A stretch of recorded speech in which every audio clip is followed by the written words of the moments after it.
बच्चों, let's read the question. The question says highlight the criteria used for 5 kingdom system of classification. Question में हमें बोला है कि 5 kingdom system of classification किस क्राइटेरिया पर बेस्ड था, हमें वो क्राइटेरिया बताना है. तो इन दिस क्वेश्चन हमारा की कॉन्सेप्ट होगा 5 kingdom classification system.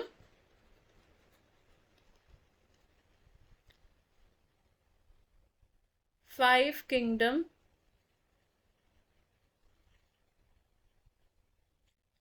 Classification system. तो 5 किंगडम क्लासिफिकेशन सिस्टम किसने प्रपोज किया था? It was given by R.H.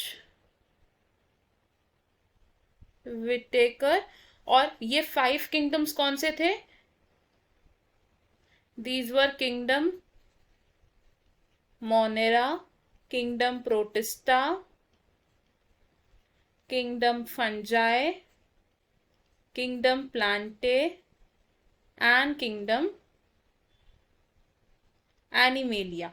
अब division of organisms into these 5 kingdoms ये डिपेंडेंट थी ऑन कुछ क्राइटेरिया, जिसमें इंक्लूड होते हैं सेल स्ट्रक्चर, यानी कि एक ऑर्गेनिज्म प्रोकैरियोटिक है या फिर यूकैरियोटिक है. प्रोकैरियोटिक और यूकैरियोटिक नेचर डिपेंडेंट होता है on the presence of absence of nucleus. Second criteria था बॉडी ऑर्गेनाइजेशन. बॉडी ऑर्गेनाइजेशन का मतलब है कि कॉम्प्लेक्सिटी कैसी है ऑर्गेनिज्म की, यानी कि वो सेल्यूलर है, टिश्यू लेवल ऑफ ऑर्गेनाइजेशन है या ऑर्गन लेवल ऑफ ऑर्गेनाइजेशन है या फिर organ system level of organisation है उस ऑर्गेनिज्म में.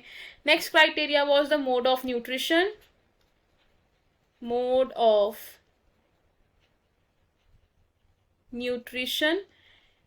न्यूट्रिशन यानी कि ऑर्गेनिज्म अपना न्यूट्रिशन कहां से डिराइव कर रहा है, वेदर इट इज हेटेरोट्रॉफिक या फिर autotrophic. And next criteria was phylogenetic relationships.